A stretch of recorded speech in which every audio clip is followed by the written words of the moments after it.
Hi, I'm Schadt, CEO of DoubleHorn. Today I'm joined by Ron Nash, CEO of Pivot3. Thanks for joining us, Ron. Thank you. Yeah, well, let's dive right in and talk about your path to becoming CEO of Pivot3. I was an investor in Pivot3. Okay. So I was working for a venture capital group and came in 2005 and invested in Pivot3 at that time and was on the board of directors for a long time. All right. And so from there till 2013, that was my job. I was one of the directors. Later on, I was chairman of the company. So you were outside? I was outside. That whole time, okay. Yes, and then as it turned out, Pivot3 needed a CEO at a particular time. They had a set of challenges that they needed to get over, and it fit my skill set. And I was ready. Most of my career had been in an operating role. Right. And I was ready to go back to the operating role versus the investment role. Yeah. And so in 2013, I stepped into the company. Throw your hat in the ring, as CEO at that point in time. So. Fantastic. Fantastic segue into the next topic. Today we're going to talk about leadership, strategy, the IT landscape. But let's talk about leadership. You just mentioned, you threw your hat in the ring, you stepped in from an investor to an operational capacity. Walk through the kind of the mentor process that you've had in the past, because sometimes that can be very challenging when you get into a CEO role, because you pulled off of folks in the past to get to where you were. I mean, great people, feed great people, but how do you keep that going? Where do you look for mentors today, and how do you cultivate those relationships to stay on top? Mentors come from a different place at different times of your career. So like early in my career, my people that mentored me and helped me were maybe my direct boss or maybe that person's boss, one or two levels up. So you're always looking up for mentors and trying to find somebody more experienced than you are and trying to find somebody that can help you along and guide you, and that works great. Yeah. And then I left a big company and suddenly was CEO of like an 8-person startup. And you look up and there's nobody up there. That was the point of my question. That's right. You have to work at that. It's not there. You have to find out, and so you don't want to stop learning. Right. And you don't want to start connecting. And I found what I had to do is I looked down. Yeah. I found out my learning came from the people on my team. You don't want to copy anyone exactly. I mean, you and I are different people. We may have some things in common, but we got probably more not in common than that. Right. And so what I need to learn are the things that you could do that I couldn't do. Right. When you look back over your career and kind of reflect on the leadership that you were blessed to have, what was the difference between, let's call it, a good leader and a great leader? One of them is an ethical-based leadership.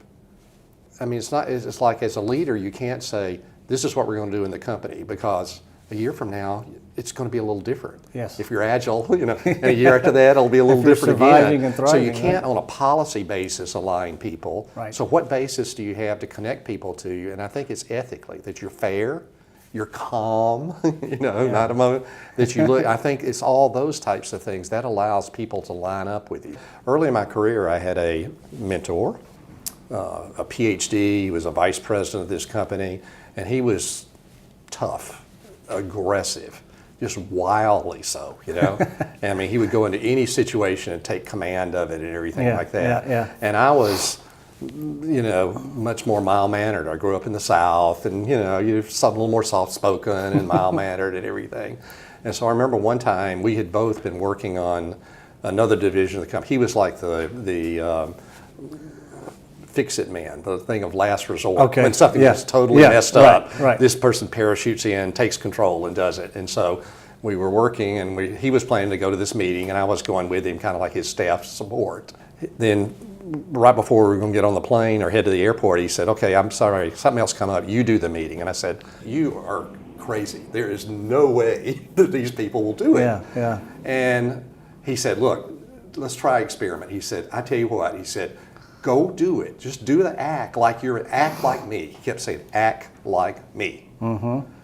And because he said it'll get you out of your own personality and it gets you out of your comfort zone. You can't get out of your comfort zone, but if you just think of yourself like an actor in a play and you're acting like me, you can do this. Right. And I guarantee you it'll work. And if it doesn't, he said, if it doesn't work and these guys rise up and rebel against you, I'll give you a raise. Wow. I said, That's compelling. okay, I'll try it. Yeah, yeah. And so I go in and try it, and it worked. Wow. And I was just stunned. Yeah. And so what that told me is, I mean, we all have a sense of our persona about what we can do and can't do and what we're good at and what we're not good at. And so when I see people that need to be developed, that's one of the lessons I talk to them about. I say, look, you can act like someone that act like me, because all you're trying to do is pick a slice of them. You're That's not right. trying to be them. Yeah, you don't have to do a whole And you're not trying to change. not be you. You're just Yeah. trying to get a Right. repertoire of things on a business basis that X situation needs this kind of leadership. Right. This needs aggressive leadership. This needs, leadership to try to get everybody to build consensus. Right. And if you're smart enough to see the situation, and you are willing to have a bunch of leadership styles that fit the particular situation, you become much broader and much more powerful. And so I identify people where I see that, in a room of 12 people, there's one that really has the answer, that really knows what to do. Yep. But the other ones that are louder, taller, more experienced, older, whatever, more aggressive, they're not getting the share of mind of the meeting. So talk a little bit about the unique challenges as a CEO in the technology industry. Well, one of the things I talk with our people about a lot, and I talk explicitly about it with it, is, look, if we're going to be a very successful company, how many want to do that? And everybody raises their hand.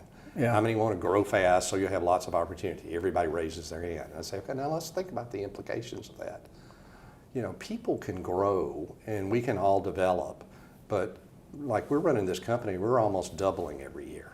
Wow. Does your intellectual capacity double in a year? Yeah. Probably not. Does your skill set double in a year? Probably not. So, Right. I mean, in one way, if you could keep your present job and this thing expands around you and doubles every year, you're just getting lifted like crazy. Yep. Because people have the headset of, the way to fame and fortune is to get promoted to the next job and the next job and the next job, the higher ranking one. But in a technology company that's going at a fast growth rate, you got to say, how do I build this thing underneath me? And so right. I tell people, I want you to do something that's hard for people to do. It's hire people smarter than you. Yep. And they all kind of cringe and fold their arms. Well, it's uncomfortable. Because it's threatening Absolutely, to them, yeah. And I say, well, look at the people that report to me. The people that report to me, the senior leaders of this company, 2/3 of them have been CEOs before. Yeah. And most of them could step into my job any day. But we're growing so fast, they're just too busy to do it. Yeah. And so if you get people with the right ethics, we're stronger if we all do these types of things. But if we start hiring average people or below average people, our growth rate's not going to work. Not at all. I've always said the same thing, that the way that you're going to move people throughout their career, especially inside your company, is they got to leave it in a better spot than they got it, right? Right. I mean, and the only way you're going to do that is iron sharpens iron. You That's got to right. keep hiring better people, and feed off of them. Listen to the people that are doing the Right. work. Right. And let those ideas flow up. Yeah. Let's dive into in 2016 you made an acquisition. Tell me about that. We had a technology that was really breakthrough and very neat, and I saw that in the future we needed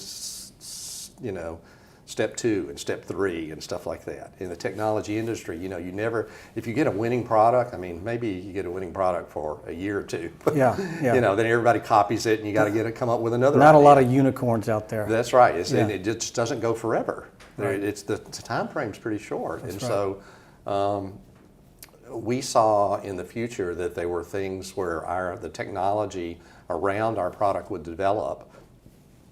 I happened to find a company that was a smaller company that had those technologies already. They were using something different than we were using them for, but that was something that you could put their technologies and ours together, and it would be much more powerful than either. So it was more about strategically speaking, it was more about getting a better solution set or a portfolio enlargement than it was customer base or revenue. Correct. It had nothing to do with the revenue. Yeah. It had nothing to do with the customer. Yeah. I wanted the technology and the people that built the technology. Right. Okay. So those were the two valuable things. Those were the two A bunch assets. of smart people and a bunch of technology that they had built that we could bolt together with our stuff. Put a good sales model, go-to-market strategy around that. Yeah.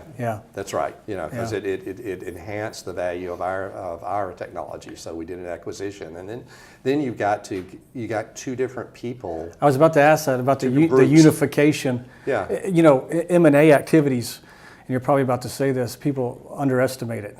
Right. They're like, oh, you did an M&A. Well, a lot of them don't work. Cultures are different. Right. Pay scales are different. The technology a lot of times is not even the issue. It's all the stuff that people weren't focusing on. That's right. It's the people. The people, the processes, things like that. How did you handle that? Well, we handled it well over a period of time, but it's definitely not easy. No. I mean, people are different. I mean, you got to think it. I mean, those people had hopes and dreams, and it was all pinned upon doing what their company was. And they saw their technology as it's going to be successful doing, A. And I'm saying, no, put the technology with us and it'll be successful doing B.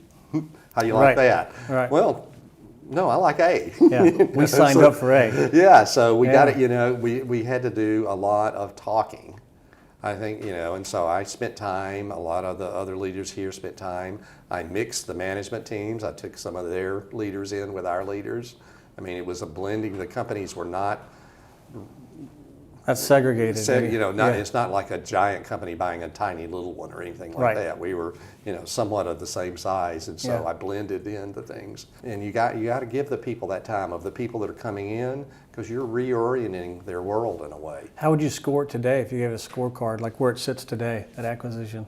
I'd score it as an A+ today. That's fantastic. Yeah. Now our process to get there, I'd probably say we got a B. Well, speaking of product, you guys recently announced, I believe it was March, just last month, the Pivot3 Cloud Edition.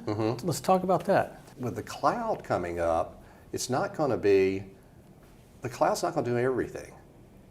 I mean, there's some things that you have to, for legal reasons, or you have to keep on premise yourself. I mean, in Europe there are rules about exporting data on people across country boundaries. Yes, that's right. And we need a layer of software over the top of all this to figure out how in the world we keep track of all this. Right. What's the optimal cloud? I think cloud things will sort of commoditize. Oh, absolutely. Because you have to have better technology. Yeah. It has to be. Something that they don't have. It has to run faster, it has to be more efficient, it has to be higher performance, it has to be better price performance. I mean, if you're just the same as them, why would anybody risk buying this new stuff and this new company? And they can beat you on price and volume. You got to have a fundamentally different technology that makes it very different for the customers to do. Yeah. Again, back to my outsourcing thing, I've seen some people in startup companies say, this technology is going to take over the world. Everybody's just going to use this. Well, I mean... If it doesn't, then you're in a bad spot. There's still IBM mainframes out there. Oh, absolutely. Yeah. And they're nowhere near going away. If it's not broke, don't fix it. Yeah. That's right. And so... that's not a good business model, to bet that something's going to break that's been running for 30 years. That's right. It's just not a good business model. It's not. And I think what you got to do is you got to say, okay, here I am with this new stuff. There's a fundamental different technology. It gives you better business results, and I'll coexist in a nice way with all your stuff. Yeah. So my software layer that manages over the cloud, we're going to also have it manage legacy stuff. Yeah. If you've got some old NetApp storage that you've already paid for it, and it's kind of on its last legs, but it'll run another year or two. Well, those are great conversations with the stakeholders on those companies too, because you're not asking them to make a wholesale change. You're not. You can't say. You're saying I'm an additive. Throw everything out. You say I'll be additive. That's I'll right. take one workload. Now, as you are retiring gear, look at me and maybe expand mine. Right. And we can do it that way. But in the interim, I'll exist with that stuff. That's right. So if I've got an economic engine that decides which cloud to run in, which on-premise, like if some old legacy equipment, and I'll do what's best economically for the customer. Yes. then you got something to talk about, because none of those other vendors, the big guys, want to work with each other's equipment. No, that's where you can play to their vanity, right? That's you right. can play against them. Yeah, You no, can. I agree 100%. So I think those are the kind of rules, not the rules, but the paths to success, say. Yeah. I think that you would have to say. Well, thank you for your time today, Ron. This is great. Thank you. Yeah. Well, we enjoyed having you all. We look forward to seeing you guys at our next C-Level chat.